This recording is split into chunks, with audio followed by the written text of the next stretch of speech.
Hello viewers, আসসালামু আলাইকুম। জি, আপনারা ডিসপ্লে লেখা দেখতে পাচ্ছেন ওয়েটিং ফর নেটওয়ার্ক। বিলিয়ন কানেক্টের এটা একটা অনেকটাই সমস্যা হয়ে যাচ্ছে। তো আপনাদেরকে আমি সলিউশনের মেসেজ দিয়ে দিই। অনেকেই সেট আপ করতে পারছেন বা অনেকেই করতে পারছেন না। যার কারণে আপনাদের রিকোয়েস্টে ভিডিওটা করা। তার আগে আমি একটা অ্যানাউন্সমেন্ট করে দেই, যারা নতুন দেখছেন। আমি হলো বিলিয়ন কানেক্টের অফিসিয়াল এজেন্ট। আপনারা আমার থেকে রিচার্জ নিতে পারবেন বোনাস সহকারে।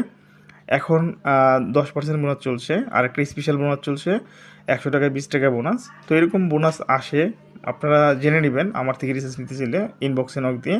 আমার এখানে ডিসপ্লে হোয়াটসঅ্যাপ নাম্বারটাও দেওয়া আছে, ডেসক্রিপশনে হোয়াটসঅ্যাপ নাম্বার দিয়ে দিব। তাছাড়া আপনাদের আইডিতে যে কোনো সমস্যা, অ্যাড ব্যালেন্সের সমস্যা, যে কোনো এভরি প্রবলেমে আপনারা নক দিবেন। আমরা চেষ্টা করব টেকনিক্যাল টিমের হেল্প নিয়ে আপনাদের সমস্যাটা সমাধান করতে।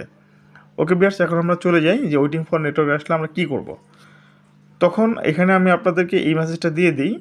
তো প্রথমে আপনারা এটা অনেকে বুঝতে পারেন বা অনেকে বুঝতে পারেন না।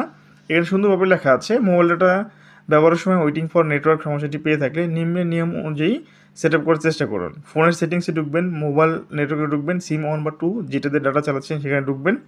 তারপর হলো অ্যাক্সেস পয়েন্ট নেমে দেখবেন ইন্টারনেট, সিলেক্ট এপিএন প্রোটোকল দিবেন IPv4।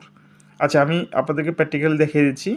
এরকমভাবে আপনার মোবাইলের সেটিংসে ঢুকলেন, ঢোকার পর আপনারা মোবাইল নেটওয়ার্কে ঢুকবেন। তো এক এক ফোনে এক এক জায়গায় থাকতে পারে, আপনারা একটু খুঁজে নেবেন মোবাইল নেটওয়ার্ক।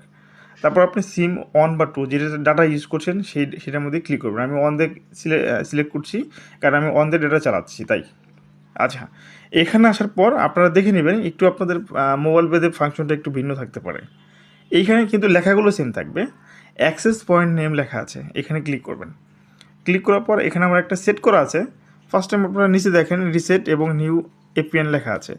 আপনারা এরকমভাবে একটা রিসেট করে নিতে পারেন। রিসেট করে নেওয়ার পর যদি দেখেন যে আপনার ঠিকমতো চলছে তাহলে তো ওকে, আর কিছু করতে হবে না। যদি না চলে তাহলে এখানে নিউ এপিএন নামে একটা অপশন আছে বাম পাশে নিচে, এখানে ক্লিক করবেন। একটা এরকম ওপেন হয়ে যাবে, এখানে নেম লিখবেন।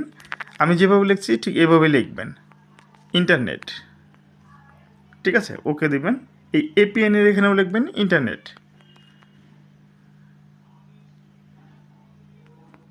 ওকে দিবেন। তারপর নিচে স্ক্রল করে চলে যাবেন, চলে গেলে দেখবেন লেখা আছে এপিএন প্রোটোকল। এইখানে এরকম সিলেক্ট থাকবে, এটাকে আপনার শুধু IPv4 দিয়ে এখানে এই নিচে মোর নামে একটা অপশন আছে, অথবা অনেকের ফোনে সেভ সরাসরি আসতে পারে। এই মোরে ক্লিক করলে এখানে সেভ নামে একটা অপশন থাকবে, সেভ করে দেবেন। তারপর এই এইটা যে সিলেক্ট করা আছে উপরটা, এটাকে নিচেটাই সিলেক্ট করে দেবেন। তারপর আপনার ফোনটা ওপেন করবেন, কাজ শেষ। ঠিক আছে, চেষ্টা করবেন। এখানে আমি আবার রিসেট দিয়ে দিচ্ছি, রিসেট দিলে সব চলে যাবে, যেটা ডিফল্ট সেটা থাকবে। তো এভাবে যদি কাজ হয়, না হলে আপনারা এই নিউ এভাবে সেট করে আপনার ফোনটা ওপেন করলে দিলেই হয়ে যাবে। পরে কিন্তু আর রিসেটে আপনারা ক্লিক করবেন না, আমি কিন্তু রিসেটে ক্লিক করে দেখালাম।